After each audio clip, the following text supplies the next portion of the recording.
नवरात्रि के तीसरे दिन मां चंद्रघंटा के स्वरूप का पूजन किया जाता है। देवी मां के मस्तक पर घंटे के आकार का अर्धचंद्र सुशोभित है, जिस चलते उनका नाम चंद्रघंटा पड़ा। माता शेर की सवारी करती है और उनके हाथों में कमल व कमंडल के साथ साथ अस्त्र शस्त्र नजर आते हैं। मां के माथे पर चमकता हुआ अर्धचंद्र ही मां का पहचान है।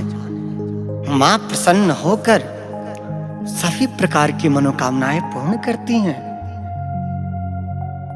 मां को प्रसन्न करने के लिए लाल रंग का वस्त्र धारण करके इस मंत्र से मां का ध्यान व पूजन करने से मां सभी प्रकार की मनोकामनाएं पूर्ण करती हैं। पिंडज प्रवरारूढ़ा चंड को पात्र कैर्युता प्रसादम तेनुते मह्यम चंद्रघंटे तिवे श्रुता।